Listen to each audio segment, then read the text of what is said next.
Hello, what's up everyone? I hope you're doing great and आप सभी को नमस्ते. So it is very important for everyone. Doesn't matter आप Canada में inside हो outside हो. स्पेशली उनके लिए जो वो वर्क परमिट पे जाने वाले हैं, वर्क परमिट में ऑलरेडी है, स्पेशली उनके लिए है जो LMI पे है. आपके पास देखो, I will explain you each and everything within 5 minutes, and you will get an idea like what I'm talking about and what the current situation in terms of PR and in terms of LMI means work permit. Listen very carefully. It will help you a lot in terms of getting the current picture कि अगर मैं LMI पे जाता हूँ तो क्या मुझे आगे PR मिलेगा नहीं मिलेगा, even work permit मिलेगा नहीं मिलेगा, and what's the current situation. So I will explain each and everything. And before moving forward, if you have any question regarding anything, let me know in the comment section. If you need a mini session one-to-one, you can DM me on WhatsApp, DM me on Instagram. I will definitely help you out. So दो नहीं बल्कि चार main important चीज़ें हैं and main important news है जो LMI से regarding ही है. सो राइट नाउ बहुत लोगों के माइंड में ये चीज़ है कि 200 पॉइंट्स ही LMI जो 200 पॉइंट्स थे और 50 पॉइंट्स थे वो पॉइंट्स रिमूव हो गए हैं. तो might be in the coming time दो तीन महीने बाद या 4-5 महीने बाद जो CRS स्कोर है, जो एक्सप्रेस एंट्री का CRS स्कोर है वो डाउन जाएगा और हो सकता है चांसेस उनको भी मिले जो आउटसाइड कनाडा रह रहे हैं. मैं आपको एक छोटी सी न्यूज़ बता देता हूँ, बहुत इंपॉर्टेंट चीज़ है और मैं बहुत पहले भी कई बार बता चुका हूँ अपने वीडियो पे, मैक्सिमम वीडियोस पे, कि अगर आपके पास CC का एक्सपीरियंस है, that means Canadian experience class है, तभी आपके पास पॉसिबिलिटी है कि आपको PR मिलेगा, तभी आपके पास हायर चांसेस है to get into the PR. अगर आपके पास नहीं है तो chances are very very low कि आपको PR नहीं मिलेगा. तभी पॉसिबिलिटी है या तो आप हेल्थ केयर में आते हो, या तो आप फ्रैंकोफोन कैटेगरी में आते हो, या तो आप ट्रेड के अंदर आते हो, या तो आप कंस्ट्रक्शन में आते हो, या आप एजुकेशन कैटेगरी में आते हो. इसका एजुकेशन कैटेगरी का ड्रॉप स्टार्ट हुआ नहीं है बट इनमें ही चांसेस है. That means in demand occupation में भी ऑक्यूपेशन में चांसेस है. उसके अंदर भी आपके पास लास्ट 3 इयर्स में 1 ईयर का एक्सपीरियंस होना चाहिए मिनिमम, तभी पॉसिबिलिटी है. सो माइट बी स्कोर नीचे जाएगा और अगर स्कोर नीचे जाता भी है तो 480 और 500 के बीच में ही जाएगा. अगर आपका स्कोर इतना है तभी आपके पास चांसेस है, प्लस आपके पास CC का एक्सपीरियंस है तभी आपके पास चांसेस है to get into the PR pathway.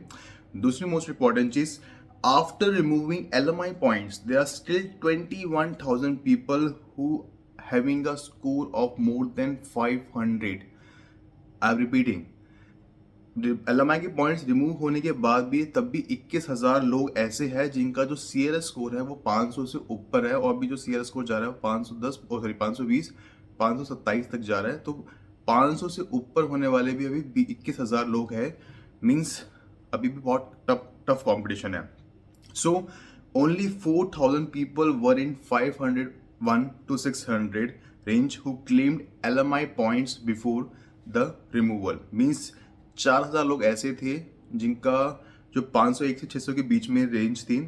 And अगर आपको मैं एक डाटा बताऊँ, that is by the IRCC, number of candidates and जो कैटेगरी है 50 points LMI based job offer, number of candidates है 36,150. 200 points LMI exempt job offer बिना LMI वाली, जो नंबर ऑफ कैंडिडेट्स है 1020 and total of arranged employment that is 37,170. So competition tough है. And अच्छा ना, मेरे को बहुत लोग ने पूछा था एंड वंस जब भी वो सेशन लेते हैं या जब भी वो मैसेज करते हैं तो मैं आपको सोचा कि मैं आपको एक बार बता ही दूँ, अगर सेशन नहीं भी लेना चाहती हो तो. देखो होता क्या है, मेरे को लोगों ने कहा था कि काफ़ी सारे लोगों ने कहा कि अगर हम अभी LMI पे जाना चाहें, इज इट वर्थ इट और नॉट, क्या जाना चाहिए नहीं जाना चाहिए, और हमें वर्क परमिट मिलेगा या नहीं मिलेगा, आगे हमें PR मिलेगा नहीं मिलेगा. मैंने आपको तो स्टार्टिंग में कहा था अगर आप इन डिमांड में आते हो तब पॉसिबिलिटी है. दूसरी चीज़, पॉइंट्स ज़रूर रिमूव हो गए हैं. अगर आप LMI पे जाना चाहते हो, डेट मीन्स वर्क परमिट पे जाना चाहते हो, there would be no issue, you can go, there are chances, आप बिल्कुल जा सकते हो, उसमें कोई इशू नहीं है. अभी जो टाइम पीरियड है, टाइम लग रहा है ओवरऑल प्रोसेसिंग का in terms of LMI work permit का, वो 1 महीने से 3.5 महीने के अंदर लग रहा है outside Canada. Inside Canada disapproval के चांसेस हाई है as compared to outside Canada until unless if you are in demand occupation. And दूसरी मोस्ट इंपॉर्टेंट चीज़ ये भी बहुत मैटर करता है कि इज इट वर्थ इट और नॉट. देखो घुमा फिरा के मैं एक चीज़ कहूँगा, it's all depend upon your profile.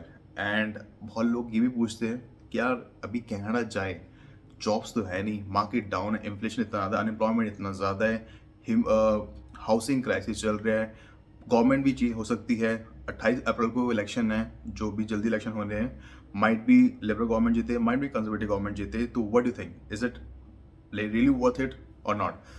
सी, इस पर भी ना डिपेंड करता है person to person, it's all depend upon your profile first of all.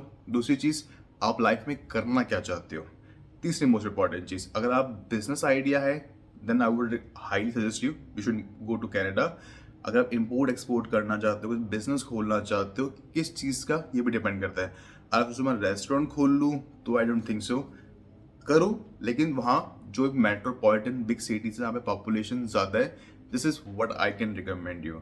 But अगर आप सोचो कि मैं सिर्फ जॉब करने जाना चाहता हूँ और मेरे को कोई जॉब मिल जाए, मैं अपने सारे अपने फैमिली का अपने जो फाइनेंशियल थिंग है वो सही कर लूँ और आप इन डिमांड में भी नहीं आते हो, तो I would not recommend you.